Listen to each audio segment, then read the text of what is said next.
I made a joke, but what did the alien nurse think it meant? Ethan was in the quiet corner of the massive hangar, the only sound the soft hum of the machinery around him. He had been working here for hours alone, just like he preferred it. His hands moved with precision as he adjusted the power core of the exosuit, the once mighty armor that had been worn by many of the soldiers who fought on this desolate planet. He was a technician, not a soldier, and he had no interest in fighting. He had seen too much violence to ever wish for more.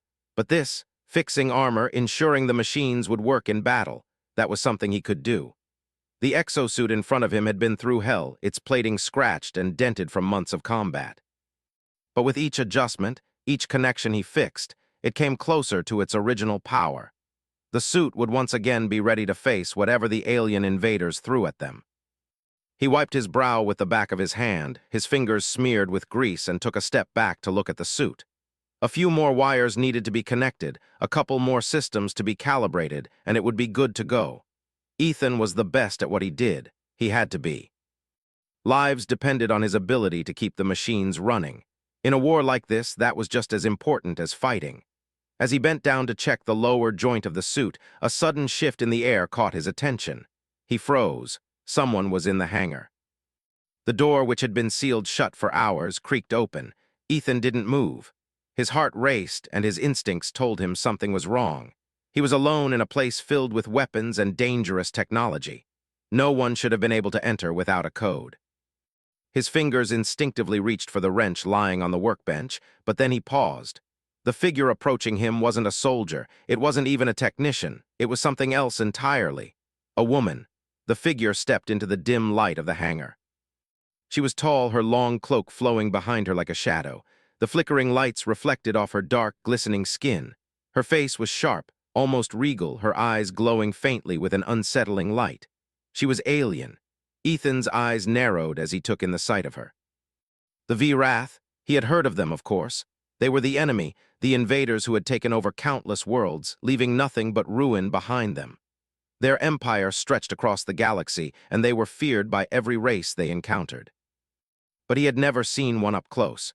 He had never been this close to an enemy soldier, not without the barrier of a rifle or an exosuit between them. He knew that V-Wrath were dangerous, ruthless, and highly intelligent, and yet this one didn't seem to be here to fight. She didn't even seem to be armed. She stood still, watching him with a quiet intensity, her gaze not on the exosuit but on him. Ethan felt an odd twinge of discomfort.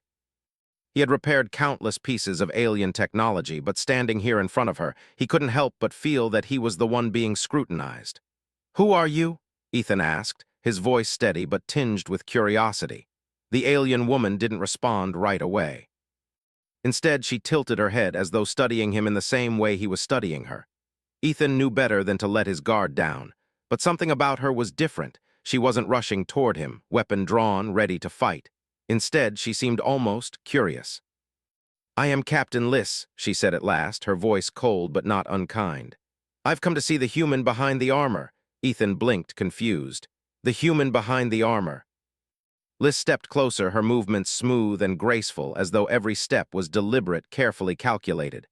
"Your kind has caught my attention," she continued, her gaze never leaving him. "You fight with machines with armor, but I wonder, can you fight without it?" Ethan took a step back, his hand still gripping the wrench. This wasn't what he had expected. He had been repairing the exosuit, just another routine task, when an alien, an enemy, walked in and started talking like this was some sort of game. He stood up straight, trying to remain calm. "I don't fight," he said. "I fix things, I keep the machines running." Liz studied him for a moment longer. Then her lips curled into something like a smile, but there was no warmth in it. "Fascinating," she murmured. "Humans are said to be weak, fragile, nothing more than a fleeting moment in the history of the galaxy. But you don't fight, you fix, you build." Ethan didn't know what to say to that. The V-Wrath had always seen humans as little more than pests, an annoyance to be dealt with quickly. He had heard the stories, the insults, the dismissive remarks from the higher-ups. He wasn't supposed to be here doing what he did. He wasn't supposed to survive. The V-Wrath had written off humanity as weak, as nothing, and yet here was this alien standing before him, treating him like he was something to be studied. "I don't know what you're after," Ethan said carefully, "but I don't want any trouble." Liz's smile widened slightly, though it still didn't reach her eyes. Trouble, she repeated. I don't seek trouble, human, I seek answers. She took another step forward, stopping just short of Ethan. He didn't flinch, but he was ready. He could feel the weight of the moment pressing on him, the unknown that hung between them. She was the enemy, but she wasn't attacking. Yet. You think you're just a mechanic, a simple engineer, Liz said softly, her voice almost hypnotic. But you're more than that, aren't you? You're part of the resistance. You're the one who repairs the weapons, the ones who fight. Ethan's heart began to beat faster. This wasn't just a random encounter. She knew more than she should, had she been watching him. Had the Vrath been studying him? I don't fight, Ethan repeated, his voice tight. I just fix things. Liz's eyes locked onto his, and for the first time, Ethan felt a twinge of fear. It wasn't her size or her alien nature, it was the way she looked at him. She was calculating something he couldn't yet understand. She raised one hand slowly as if to offer him something, but instead of a weapon, it was something else. You're more than what you think you are, she said, her voice almost a whisper. And I'm here to prove it to you. Ethan didn't move as Liz stepped even closer, her presence overwhelming, like the calm before a storm. The entire hangar seemed to hold its breath. The exosuit behind him whirred to life, its lights flashing as it powered on. But even with all the machines around him, Ethan couldn't shake the feeling that the real battle wasn't between machines at all. It was between him and the woman standing in front of him. Ethan could feel his pulse quicken as Liz took another step closer. Her eyes locked onto his with a mixture of curiosity and something far more dangerous.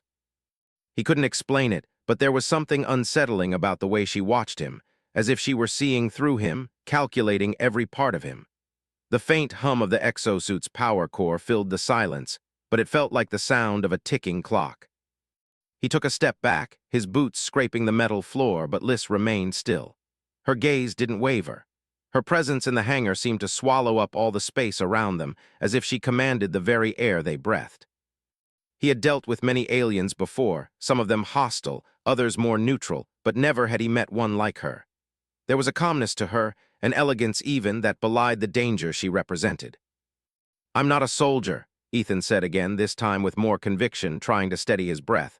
I fix things. I make sure the machines work. Liz tilted her head, the slight movement almost imperceptible. You think you're just a mechanic, a small piece in a much bigger machine, but everything has its purpose, doesn't it? Ethan didn't answer. He didn't know how. Her words felt like a challenge, like she was trying to make him question everything he had ever known. The quiet hum of the hangar seemed to grow louder, and his mind raced, searching for an explanation. Was this some kind of trick? Was she trying to provoke him into doing something? Her voice broke through his thoughts. Humans are an enigma, so fragile, so easily destroyed. And yet you persist. I've seen your kind fall time and time again, yet you always rise. How? Ethan looked at her, his brow furrowed. She was speaking as if she were analyzing him, studying him like some kind of specimen. But the question she had asked struck him deeper than he expected. How do humans rise? He wasn't sure what she wanted from him, but he wasn't about to give her an answer that would leave him vulnerable. We fight because we have no choice, he said simply, his voice steady. We fight to survive. That's what we do. We're not strong like you. We don't have your technology, your power, but we keep going. Liz's eyes softened for just a moment, but it was fleeting. The sharpness returned, and she took another step toward him, closing the distance between them. She seemed to weigh his words in the silence, and Ethan could feel her eyes moving over him like she was peeling away layers, searching for something deeper. You speak of survival, Liz said quietly, her voice almost contemplative. But I wonder if that's all it is. Survival alone can only take you so far. There's more to life than just surviving, isn't there? Ethan didn't respond. He didn't know what she meant. He had never been a philosopher. He was just a guy who fixed things, kept the machines running. That was his world. But this alien woman, this captain, she made him feel like there was something bigger at play, and that was unsettling. Liz seemed to sense his hesitation. She took another step closer, and Ethan instinctively took another step back, his eyes never leaving hers. You're afraid, aren't you? She asked, her voice dropping to a low murmur. Ethan swallowed hard. He wasn't afraid of her. He couldn't afford to be. But there was something about her, something about the way she spoke that made him question himself, made him doubt his place in this war. I'm not afraid of you, he said, forcing the words out even as his heart raced. Liz smiled, but there was no humor in it. You should be. Fear is the only thing that keeps you alive. Without it, you would be no different from the creatures we slaughter on the battlefield. Her words hit harder than he expected. For a moment, Ethan found himself lost in her gaze and the intensity of her eyes, but he shook it off. He wasn't about to let her get into his head. Not now, not when his job was so much more important than whatever game she was playing. "I don't need fear to keep me alive," Ethan said, his voice firm. "I just need to do my job, fix the machines, keep the soldiers alive." Liz studied him for a long moment, her expression unreadable. And then, without warning, she took a step back, as if she had lost interest in the conversation entirely. Ethan tensed, not sure what to expect next. Had she given up, or was she preparing for something worse? But she didn't make a move toward him. Instead, she turned toward the massive exosuit standing in the corner, its large frame looming in the dim light. "It's impressive," she said, her voice now distant. "This technology, it's not just a suit, it's an extension of the human will. You make machines that fight for you, but you yourself are not so different." Ethan was taken aback. What did she mean by that? Not so different? Was she suggesting that he, too, was just a machine, doing what he was told, moving with precision? He didn't know how to respond. His thoughts were a blur. "I fix things," Ethan said again, quieter now. "That's all." Liz turned back to him, her expression unreadable. "Is that truly all? You fix things, yes, but you also build, you create things that can change the course of wars. You humans may not be powerful in the way my people are, but you have something we do not." Ethan shook his head, trying to make sense of what she was saying. "What's that?" "Hope," she said simply, the word hanging in the air between them. "You build, you fight, you survive because you have hope. Even in the darkest times, you believe that there's something worth fighting for." Ethan felt a pang in his chest at the simplicity of her words. He had never thought of it like that. For years, he had just done his job, kept his head down, repaired what was broken, and helped the soldiers stay alive. But was that really all there was to it? Was it really just about survival? Liz stepped closer again, her gaze intense. "I've studied your kind, human. I've watched you fight and die. I've seen what you're willing to sacrifice, and I'm beginning to understand why you never stop." Ethan didn't know how to answer that. He didn't know what to make of her words. Was she being honest with him? Was she trying to manipulate him? "I'm not your enemy," Liz said suddenly, as if sensing his confusion. "I'm not here to fight you, Ethan, not yet at least. I'm here to understand you, to understand what drives you." Ethan swallowed, feeling the weight of her words. He had never thought about why he kept fighting. It wasn't about glory or power. It wasn't even about winning. It was just about survival. But was that all there was? Was there something more that kept him going? For the first time, Ethan realized that this wasn't just a conversation. This was a test of something much deeper than he could have ever imagined. Liz was trying to understand what made humanity tick. She was trying to figure out what gave them the strength to keep fighting, to keep going in the face of impossible odds. He didn't know if he had the answer. But in that moment, he realized that maybe the fight wasn't just about machines or exosuits or weapons. Maybe it was about something more. "I don't know what you want from me," Ethan said finally, his voice low, "but I'm not going to tell you anything that will make you think I'm just like you." Liz nodded slowly, as if she had expected that answer. "I don't want you to be like me, Ethan. I want to understand you." The silence stretched between them, thick and heavy. Ethan felt like he was standing at the edge of something bigger than just a war. Something that had to do with who he was, who humanity was, and what they could become. The next few days passed in a strange silence. Ethan couldn't get Liz out of his head. Her words, her presence, they haunted him. He had never met an alien like her, someone so calm, calculating, and yet in some ways almost human. She wasn't like the others, the mindless invaders who had stormed through human colonies with nothing but destruction in their wake. No, Liz was different. She didn't just want to conquer, she wanted to understand, and that thought unnerved Ethan. He tried to focus on his work, burying himself in the exosuit repairs. The soldiers needed their equipment, and he needed to stay busy. But every time his hands moved across the machinery, his mind drifted back to the conversation with the alien captain. What did she mean when she said humanity had hope? Why did she want to understand him? Was this just another part of her plan to break him down, to get inside his head? Or was there something more? The air in the hangar felt thicker than usual. The dim lights flickered, and the hum of the machines seemed almost oppressive. Ethan wiped his hands on a rag, his mind buzzing with questions he didn't have answers to. He was used to fixing things, mechanical issues, electrical problems, but this was different. He wasn't sure how to fix this. How could he make sense of what Liz had said? He couldn't even begin to understand what she was truly after. Ethan stepped away from the exosuit, his hands shaking slightly as he examined the tools on his workbench. He needed to focus. He needed to get back to what he knew. But something was pulling at him, something he couldn't ignore. His thoughts were interrupted when the door to the hangar creaked open again. Ethan froze, his body tensing, his eyes darting toward the entrance. He didn't need to look to know who it was. Liz. She stepped into the hangar, her dark eyes scanning the space around her before locking onto Ethan. He stood still, not knowing what to expect. Her presence was like a force, a quiet but unyielding pressure. She wasn't here to fight, that much was clear. But what was she here for now? Ethan, Liz said, her voice calm, almost distant. I've been thinking. Ethan swallowed hard, his throat dry. About what? Liz walked toward him, her footsteps quiet, deliberate. About you, about your kind. Ethan didn't say anything. He didn't know what to say. His fingers twitched, itching to get back to the exosuit, to the familiar routine of fixing things. But Liz wasn't going to let him off that easily. I've spent so many years watching your people, trying to understand how you survive, she continued, her voice steady, but with a hint of something else. Curiosity, frustration. You should have fallen by now, shouldn't you? Your species should have crumbled under the weight of war, but you keep going, you keep fighting, rebuilding, surviving. Ethan couldn't help but feel a little uneasy at her words. Was she admiring them or mocking them? He couldn't tell. We do what we have to, he said, his voice a little more guarded now. We fight because we have no choice. We fight to survive. Liz stopped in front of him, her eyes narrowing slightly as she took a long look at him. There was a shift in her expression, a subtle change that Ethan couldn't quite place. But that's not the full truth, is it? Ethan's brow furrowed. What do you mean? Liz's lips curved into a small, almost amused smile. Humans are resilient.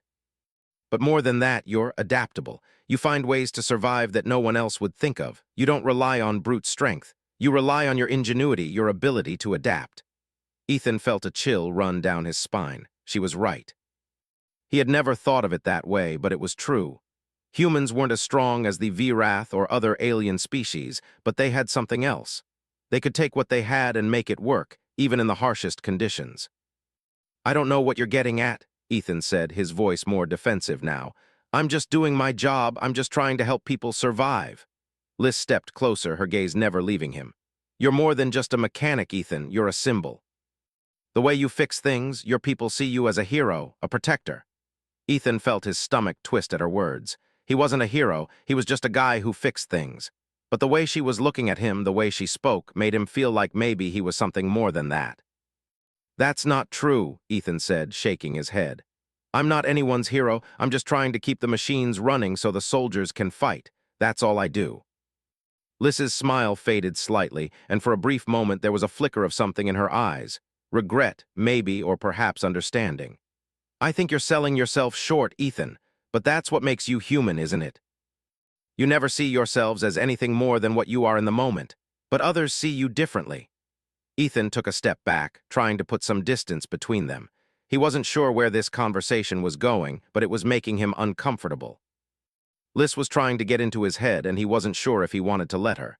He wasn't some kind of hero. He was just a guy trying to make it through another day. I don't need to be a hero, he said quietly. I just need to fix the suits. I just need to do my part. Liz's expression softened just slightly as she studied him. And that's what you think your role is? To fix the suits? To be part of a machine that grinds away day after day with no end in sight? Ethan's throat tightened, and he had to swallow before he could speak. That's the way things are. That's the reality of it. If I can't fix the suits, if I can't keep the machines running, then people die. I can't afford to think about anything else. Liz stood still for a moment, as though processing his words. Then slowly, she stepped back and turned her gaze toward the exosuit standing at the far side of the hangar. You're not just fixing machines, Ethan. You're fixing something much more important. Ethan followed her gaze, his heart pounding in his chest. What was she talking about? He didn't know what she meant, but he had a sinking feeling in his stomach that he wasn't going to like the answer. You're fixing hope, Liz said softly, her voice carrying across the hangar like a whisper in the wind. Ethan froze. He didn't know how to respond. Hope. He wasn't fixing hope. He was fixing machines. He was keeping the soldiers alive, making sure they could keep fighting. That was all. But Liss's words lingered in the air like an unspoken truth that he couldn't escape. Hope, Ethan echoed, his voice barely above a whisper. What are you talking about? Liss turned back to him, her eyes serious now. Hope is the one thing your species has that we can't understand. You fight because you believe, you rebuild because you believe that it matters. It's why you keep going when everything else is lost. It's why you keep repairing what others would leave broken.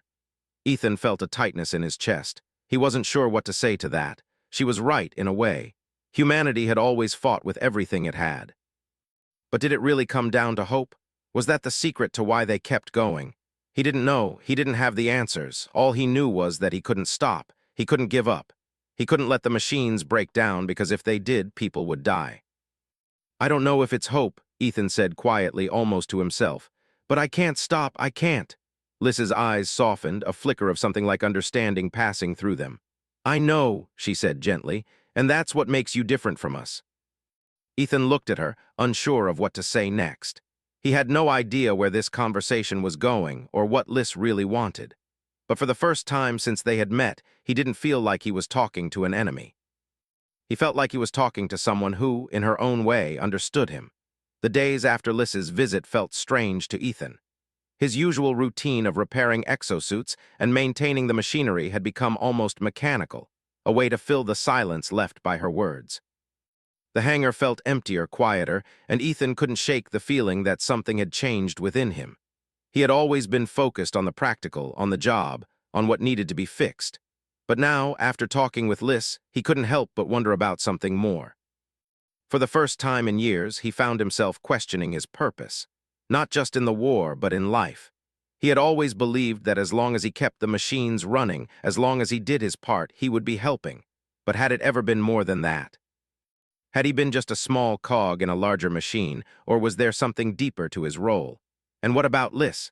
Why had she singled him out? Was it because of his skills, or was it something else entirely? The thought of her lingered in his mind as he worked, his hands moving through the motions, fixing one suit after another. The soldiers, of course, needed their armor for the upcoming battles, and Ethan couldn't afford to get distracted. He couldn't afford to think about the alien captain again. But every time he closed his eyes, he saw her standing there in front of him, her dark eyes searching his face, looking for something. Ethan's thoughts were interrupted by a sudden sound, the familiar click of the hangar door opening. He froze, his body tensing as he glanced toward the entrance. His heart skipped a beat. There she was again. Liss. She stepped inside, her presence as commanding as ever. Ethan, she said, her voice smooth and calm, though there was something different about her this time. She wasn't just observing him. She was waiting. Ethan's mind raced. What did she want now? Was this another test, another attempt to break him down? He couldn't afford to be caught off guard. He had learned that much the hard way. What is it this time? He asked, trying to keep his tone steady. Liss tilted her head slightly, as though considering his question. I've been watching, she said softly. Watching your people. Watching you? Ethan didn't respond right away. He didn't know how to. What did she mean by that? Was this another part of her strange game, her way of getting into his head? He couldn't be sure, but the unease in his chest only deepened. Why? He finally asked, his voice tight. Why are you doing this? Why me? Liss took a step forward, her eyes never leaving his. Because you're different, she said, her voice carrying an almost mysterious quality. I've seen many humans in my time, soldiers, civilians, technicians, but you're not like them. Ethan swallowed hard, trying to understand her words. I'm just doing my job, I'm just trying to survive. Liss nodded slowly, as though she understood that answer, but she wasn't satisfied with it. Survival, she murmured. Yes, that's what your people do, isn't it?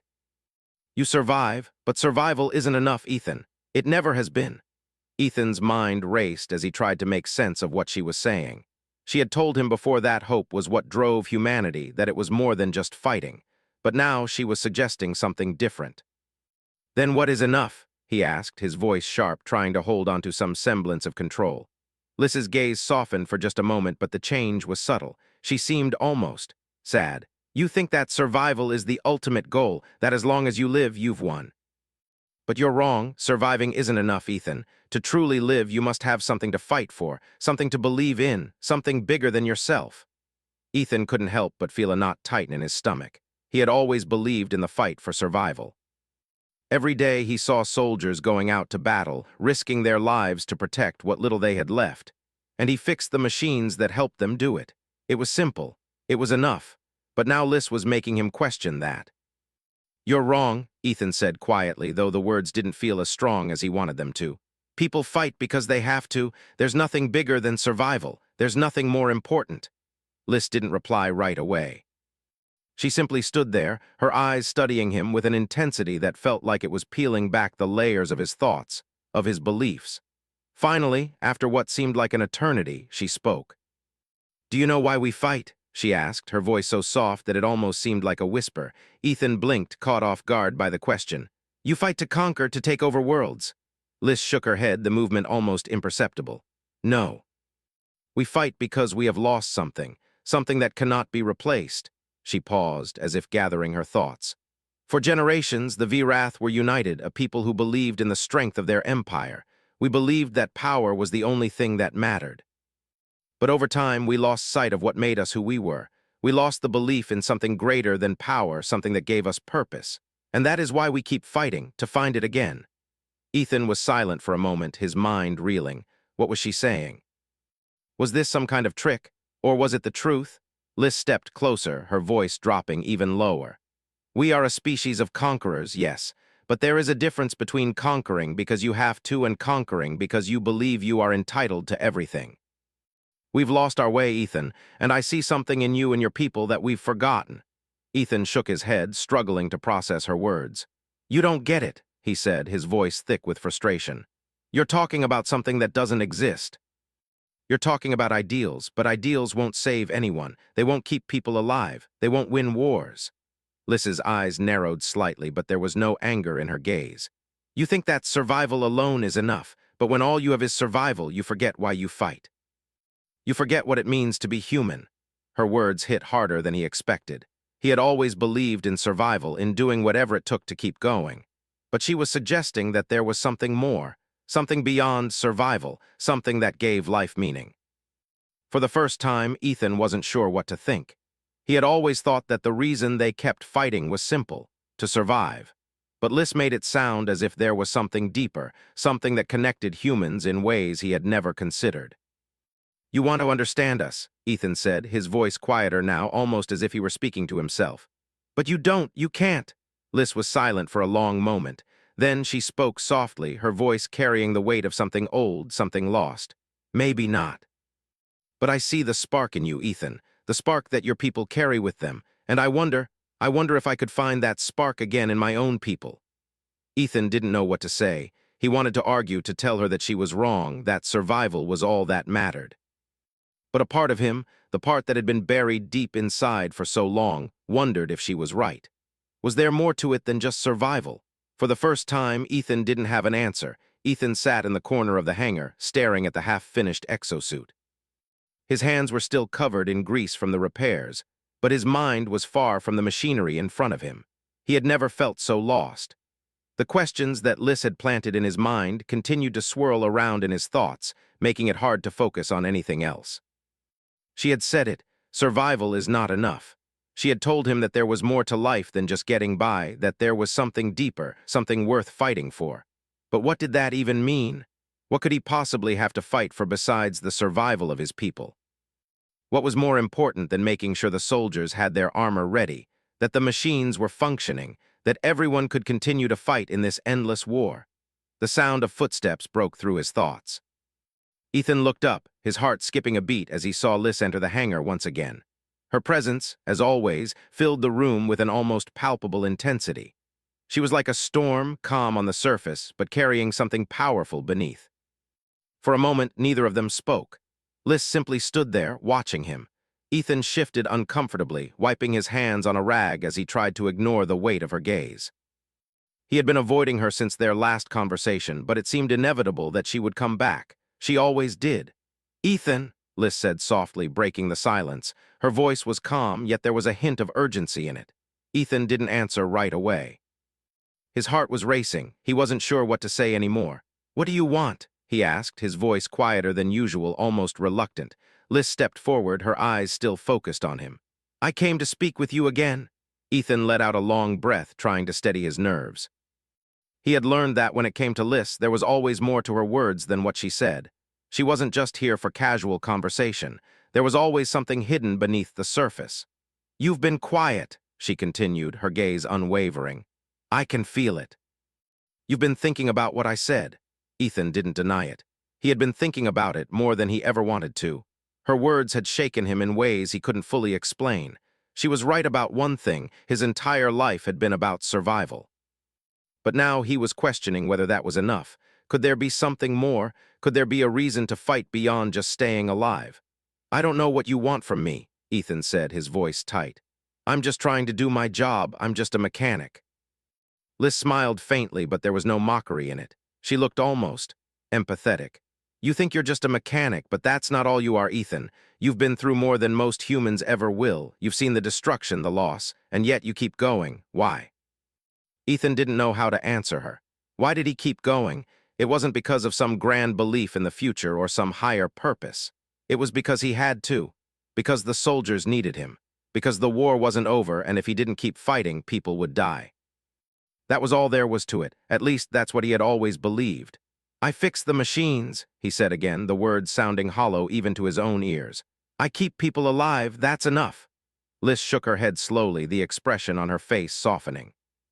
"Is it enough, Ethan? Is it enough to just survive? Is it enough to do what's required to fix what's broken without ever asking why?" Ethan clenched his fists, his frustration bubbling up. "What are you trying to say? That I should be doing more? That I should be out there fighting with them? I'm not a soldier, Liz. I'm not a hero." She stepped closer, her eyes never leaving his. "You don't have to be a hero. You just have to believe in something. That's what I see in you, Ethan. That's why I've been watching you." Ethan felt his breath catch in his throat. "What do you mean?" he asked, his voice barely above a whisper. "What have you seen?" "I've seen how you care," Liz said softly. "I've seen it in the way you work, the way you fix the suits, the way you make sure they're perfect. You care about the people who wear them. You care about the ones who fight. That's more than just survival. That's something deeper." Ethan shook his head, his thoughts a blur. "No, I don't care. I'm just trying to keep them alive. That's all." Liz's eyes softened, her gaze almost sympathetic. "You can't hide from it, Ethan. I see it in you. The same way I see it in every human I've watched. You care because you believe in something. You may not understand it yet, but it's there. It's always been there." Ethan was silent for a long moment. Her words were sinking in, and he didn't know how to process them. He had never thought of it like that. He had always believed that the war was just a matter of survival, of doing what needed to be done. But Liz was making him see it differently. She was making him question everything. "I don't know what you're talking about," he said, his voice shaky now. "I'm not like you. I'm not a conqueror. I'm not a warrior." Liz took a deep breath, as if preparing herself for something important. "You're not like me, I know that, but you're not just a mechanic either. You're part of something much bigger than yourself, something that transcends survival. You just have to realize it." Ethan felt a lump form in his throat. This conversation, this entire situation, was tearing him apart. He had spent his life believing that the war, the machines, the repairs, these were all that mattered. But now Liz was showing him another way of thinking. A way that made him question the very foundation of everything he had ever believed. "I'm not sure I can do this," he admitted quietly, his voice barely above a whisper. "I'm not sure I can change the way I think. I'm not sure I can believe in something bigger." Liz placed a hand on his shoulder, a gesture that was surprisingly gentle, considering who she was. "You don't have to change everything all at once, Ethan. You just have to open yourself up to the possibility. You're not alone in this. You never were." Ethan met her gaze, his heart pounding in his chest. For the first time in his life, he wasn't sure where this path would lead. He didn't know if he could embrace what she was suggesting, but for the first time, he was willing to consider it. "I don't know if I'm ready," he said softly, "but maybe I'll try." Liz nodded, a small, approving smile tugging at the corner of her lips. "That's all it takes, just a willingness to try." For a long moment, they stood there in silence, the weight of their conversation hanging in the air. Ethan felt a strange mix of emotions, confusion, fear, and something else he couldn't quite name. But there was also a flicker of something else, something new. Something that felt like the beginning of understanding. "You're not the enemy, Liz," Ethan said quietly, almost to himself. "I thought you were, but I'm not so sure anymore." Liz's eyes softened, and for the first time there was a hint of something resembling warmth in her expression. I never wanted to be your enemy, Ethan. I just wanted to understand. Ethan nodded slowly, taking a deep breath. He didn't know what would happen next. But for the first time, he felt like he was standing at the edge of something new, something worth fighting for. And maybe, just maybe, he wasn't alone in this fight anymore.